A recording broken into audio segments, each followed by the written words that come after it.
Her name was Olivia Bennett. The day Olivia returned to Charleston, she did not bring much with her. Just an old suitcase, a walking cane, and a body that was no longer the same as the one that had left all those years ago. The front door had barely opened when her mother looked down at the cane and then up at her daughter's face. There was no hug, no tears, no welcome home. She simply said one cold sentence. "We've done enough for you already." Then the door closed. Olivia stood frozen on the front steps. The late afternoon ocean breeze drifted through the quiet street. Her suitcase rested beside her feet. Inside, it was everything she had left after 11 years of work, sacrifice, and trust. But what hurt Olivia most was not the injury in her leg. It was the truth standing right in front of her. The family she had spent her entire youth protecting had apparently never been waiting for her to come home. 11 years earlier, Olivia had left Charleston at the age of 23. Back then, the Bennett family was always struggling to make ends meet. Her father, Richard Bennett, worked at a small machine shop. Her mother, Carol Bennett, took part-time jobs to help cover living expenses. Her younger sister, Madison, was still in high school. In that aging house, money was a topic that found its way into every conversation. Nobody ever raised their voice. But the pressure was everywhere. In the unpaid bills. In the old car that constantly broke down. In the exhausted look on her parents' faces at the end of every month. Olivia was the oldest child. Since she was young, she had always been the one who gave things up. She gave the better portion of food to her younger sister. She gave up opportunities she wanted for herself. And when she became an adult, she ended up giving away her future as well. The day Olivia accepted a job in Seattle, her father sat across from her in the familiar kitchen. He told her the family was struggling. The mortgage had become a heavy burden. Madison would soon be starting college. Without additional money, things were going to become very difficult. He did not demand anything. He persuaded her. He told her that every dollar she sent home would be carefully recorded. It was a loan. The family would repay every cent once their situation improved. Olivia believed him, because the person saying those words was her father. And very few people think about signing contracts with their own family. The first few years unfolded exactly as Olivia had hoped. She worked endlessly. Long shifts, constant business trips, holidays spent at the shipping terminal while her friends gathered with their families. In return, she sent money home every month. Money to repair the roof. Money for Madison's tuition. Money to pay down bank debt. Money for living expenses. Money for emergencies. Money for whatever problem her family happened to be facing. Every time a transfer arrived, Richard would call to thank her. He always reminded her that everything was being carefully documented, that the family would never forget what she had done for them. But as time passed, something began to change. Not clearly, not suddenly, just small details that appeared more and more often. First came her father's new vehicle. Then came months of expensive home renovations. Then there were the photographs Madison posted on social media. Vacations by the lake, upscale restaurants, expensive purchases that Olivia knew her sister could not afford on her own. Whenever she saw those images, Olivia felt confused, but she always convinced herself otherwise. Maybe her family had managed to save money. Maybe things were finally improving. Maybe the money she had been sending home had truly helped them build a more stable life. She wanted to believe that, because the alternative was too frightening. Then came the 11th year. An accident happened at work. In a matter of seconds, Olivia's life changed completely. The recovery lasted for months. The doctors said she would walk again, but her leg would never be the same. During her long stay in the hospital, Olivia had plenty of time to think about the money, about the promises, about her family's sudden prosperity, about the questions she had spent years avoiding. And for the first time, she began to fear the answers. When she was finally discharged, Olivia decided to return to Charleston. She wanted to see her family with her own eyes. She wanted to hear her father explain everything. Most of all, she wanted to believe that all her suspicions were nothing more than a misunderstanding. But when that door closed in front of her that afternoon, a cold truth finally revealed itself. Some families only love your sacrifices. They never truly love you.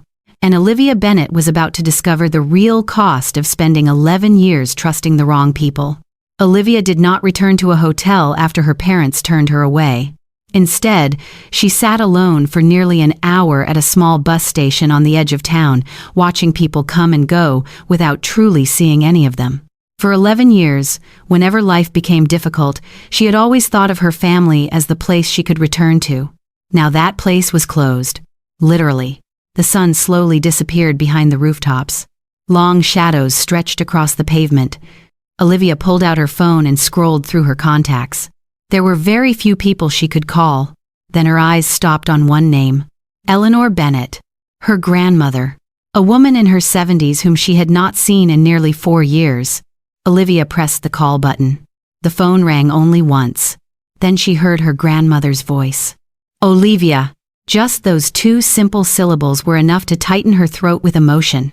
3 hours later, an old bus came to a stop in a rural area far outside Charleston. Eleanor's farm sat in the middle of wide-open fields. It was not luxurious. It was not modern. But it was peaceful. Her grandmother stood waiting on the porch, as though she had known all along that Olivia would arrive. When she noticed the cane in Olivia's hand, her eyes trembled slightly. But she did not ask any questions. She simply stepped forward and wrapped her granddaughter in a tight embrace. It was the first hug Olivia had received since coming home. That evening, the 2 of them sat together in a small kitchen and shared dinner. Everything felt so simple that it almost seemed unfamiliar. Nobody mentioned money. Nobody asked how much she was still earning. Nobody talked about bills or financial problems. There were only genuine questions about her. Did her legs still hurt? Was she sleeping well? What had the doctors said? Olivia had almost forgotten what it felt like to have someone care about her as a person. But as the night grew later, she began to realize that Eleanor wanted to tell her something. There was a quiet heaviness beneath their ordinary conversation, like a secret that had been carried for far too long. Finally, as midnight approached, Eleanor stood up. Without saying a word, she walked into a back room. A few moments later, she returned carrying an old cardboard box. The box had yellowed with age. Its corners were worn. Several handwritten labels were attached to the outside. She placed it on the table. Then she looked directly at Olivia. Have you ever wondered why your family suddenly became wealthy? The question filled the room with silence. Olivia did not answer right away, because it was the very question she had spent years trying to avoid. Eleanor opened the box. Inside were dozens of neatly organized files, bank statements, property purchase records, investment contracts, payment receipts, handwritten ledgers. Every document had been carefully labeled with dates. Olivia sat perfectly still. Then Eleanor began to explain. Many years ago, she had helped the family manage certain financial records, not because it was her profession, but because she had always been the most meticulous person in the family. From the moment Richard purchased his first investment property, something had felt wrong. His income was not enough. The family's savings were not enough. Yet somehow, the money kept appearing. Little by little, more and more every year. At first, Eleanor assumed Richard might have a silent business partner. But eventually the numbers began telling a different story. A rental house was purchased. Then a piece of land. Then came home renovations worth tens of thousands of dollars. After that came Madison's college fund. Every single one of those events happened during the same years Olivia was sending money home on a regular basis. Eleanor pulled out another folder. These are copies of your transfers. Olivia lowered her eyes. The dates stretched across more than a decade. Every payment, every transfer, every sacrifice. Suddenly they appeared before her like the pages of a painful diary. Then Eleanor reached for the final stack of papers. A collection of printed emails. Olivia read them one by one. The more she read, the paler she became. In one email sent to a real estate broker, Richard claimed the investment capital came from the family's personal savings. In another, he described himself as a self-made man who had built everything through his own hard work. Not once did he mention Olivia. Not once. It was as if her 11 years of sacrifice had never existed. But what truly left Olivia speechless was not the financial paperwork. It was a short email sent several years earlier. Just one sentence. As long as Olivia stays away, she'll never know. The kitchen fell silent. Eleanor looked at her granddaughter. There was no surprise in her eyes, because she had always known this day would come. The day the truth would finally be dragged into the light. Slowly, Olivia folded the paper. For the first time in years, all the scattered pieces began fitting together. The new vehicle, the lake house, the luxury vacations, the lifestyle her family had proudly shown off for years. None of it had been built through their hard work. It had been built on the years she quietly sacrificed her youth. And that was only the tip of the iceberg. Because inside that old box were still countless documents she had not yet opened. Documents capable of destroying the carefully crafted image the Bennett family had spent more than a decade building. The next morning, Olivia woke up earlier than usual. She sat alone on Eleanor's front porch, watching a thin layer of fog drift across the distant fields. She had barely slept the night before. The documents inside that old box kept replaying in her mind, like scenes from a film she could not stop watching. Every page felt like another blade cutting deeper into the beliefs she had protected for more than a decade. The most painful part was not the money she had lost. It was the realization that the people she loved most had deliberately deceived her for years. Eleanor did not pressure her. She simply placed a cup of hot coffee in front of Olivia and said one short sentence. The truth only matters when someone is willing to face it. By noon that day, Olivia drove to the office of attorney Jonathan Reed. He specialized in complex financial disputes. When Olivia walked into his office, she carried the entire box of documents with her. Jonathan spent nearly 3 hours reviewing everything. He examined every bank statement, every contract, every email, every handwritten note Eleanor had kept. The more he read, the more serious his expression became. Finally, he leaned back in his chair. In all my years practicing law, I've handled many cases like this. But I rarely see evidence preserved as carefully as your grandmother preserved yours. Olivia looked at him. What does that mean? Jonathan placed the folder on the desk. It means that what your family built may not belong to them the way they think it does. For the first time in many days, Olivia felt a small spark of hope, tiny, but bright enough to push back the darkness that had surrounded her life. Over the following weeks, the legal team went to work. They followed every dollar, every transaction, every asset, and slowly, the larger picture began to emerge. The lake house had been purchased only months after Olivia sent home a substantial amount of money. Madison's college fund had been established with sums that closely matched Olivia's transfers during the same period. A small investment company that Richard proudly bragged about to everyone had also been launched using capital that appeared shortly after Olivia received bonuses and sent money home. Not once, not twice, but repeatedly over many years. Everything was connected. Everything left a trail. Jonathan told Olivia that the truth had a fascinating characteristic. People could hide it for a while, but hiding it forever was nearly impossible. 3 weeks later, the lawsuit was officially filed. The news spread faster than anyone expected. The Bennett family had long been viewed as one of the area's success stories. Richard regularly appeared at local business events. He loved talking about hard work. He loved telling the story of how he built everything from the ground up. He loved being admired, and now that very story was beginning to crack apart. The night he received the legal summons, Richard called Olivia. It was the first time he had contacted her since throwing her out of the house. Olivia did not want to answer, but she did. Her father's voice was filled with anger. You're destroying this family. Olivia remained silent. Richard continued. After everything we've done for you, this is how you repay us? Olivia sat quietly for several seconds. Then she asked a single question. What exactly have you done for me? The silence on the other end was immediate.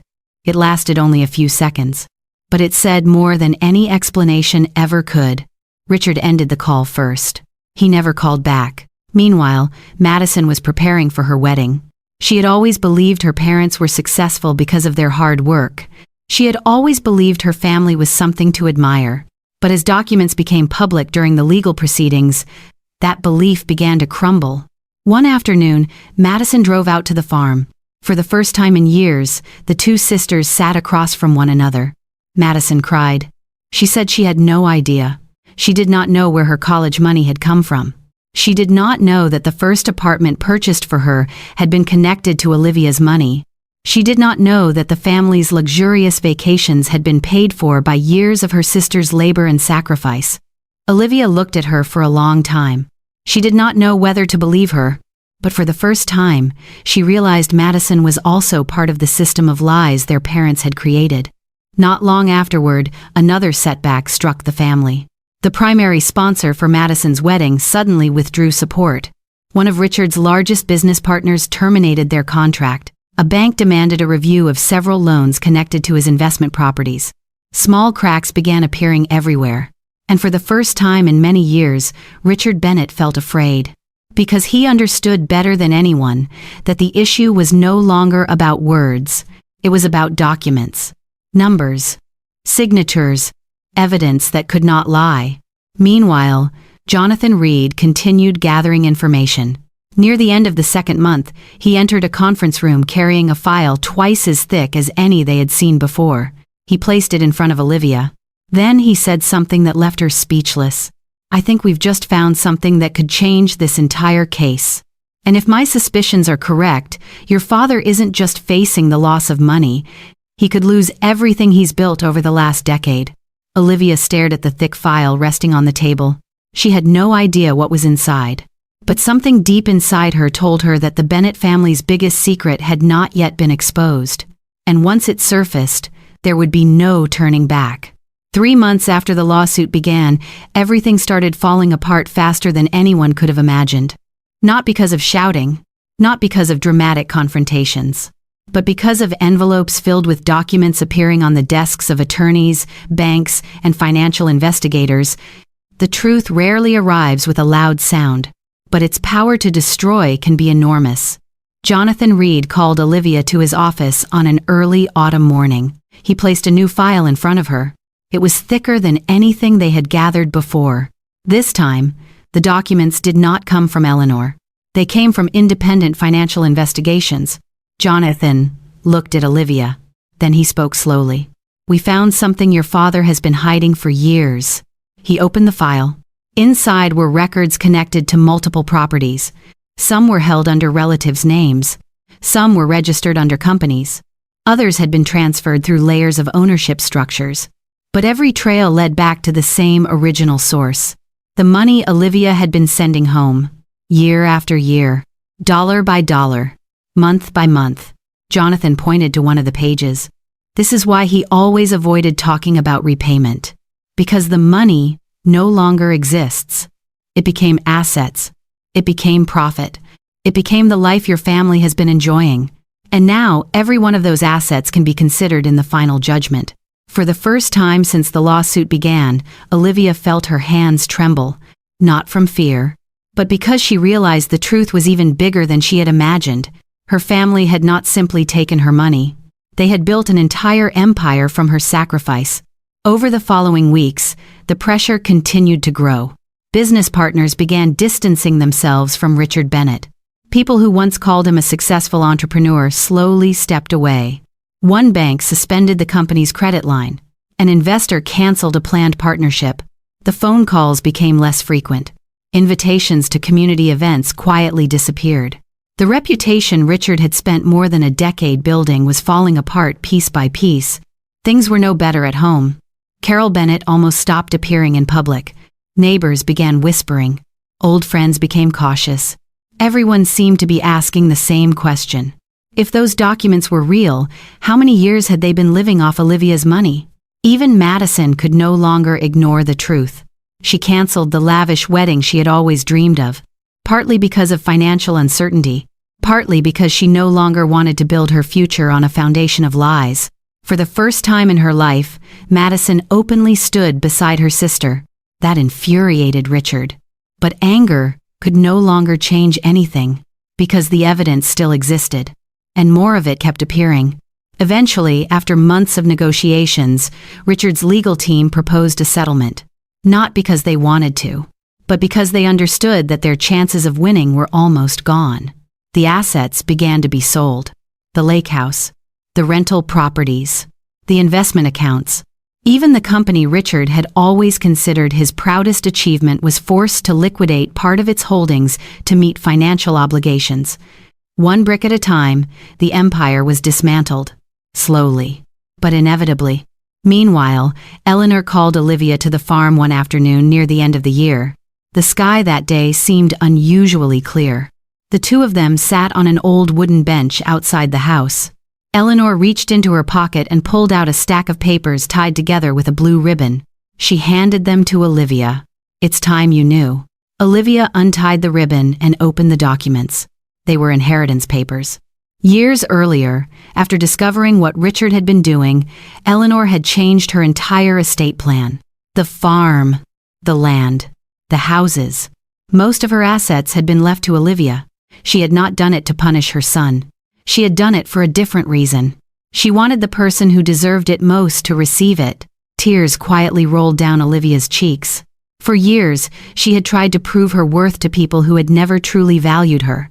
Meanwhile, the one person who had always seen her value was sitting right in front of her. A few weeks later, the lawsuit officially came to an end. The paperwork was signed. The obligations were fulfilled. The battle was finally over. One spring afternoon the following year, Olivia stood on the porch of the farm. Fields stretched all the way to the horizon. A gentle breeze moved through her hair. There were no more lawyers. No more hearings. No more sleepless nights caused by betrayal. Only peace. At that moment, a vehicle pulled up near the gate. Richard stepped out. He looked much older than the last time Olivia had seen him. His eyes were different too. The confidence was gone. The pride was gone. Only exhaustion remained. He stood in front of his daughter for a long moment. Then he quietly said, "I'm sorry." Olivia looked at the man before her. The man she had spent her entire youth trying to please. The man who had taught her to believe that love had to be earned through sacrifice. Finally, she answered with a single sentence. "You didn't lose me the day I filed the lawsuit.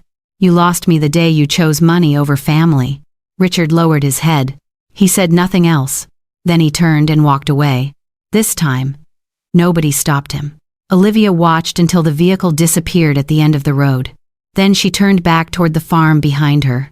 That home had not been built on deception. It had not been built on false promises. It had been built on truth. And for the first time in many years, Olivia understood that the greatest victory was not getting the money back. It was getting herself back. The people who had taken advantage of her kindness had lost everything they built through dishonesty. And Olivia had finally found the one thing she had been searching for all along. A place that truly belonged to her. Before you go, we'd love to hear your thoughts. Do you think Olivia did the right thing by taking legal action against her family, or would you have chosen forgiveness instead? Let us know in the comments below. Stories like this remind us that trust is precious, and sometimes the deepest betrayals come from the people closest to us. If you enjoyed this family drama story and want more stories filled with hidden family truths, inheritance drama, and powerful karma moments, please like this video, subscribe to the channel, and turn on notifications so you never miss a new story. Thanks for watching, and we'll see you in the next story.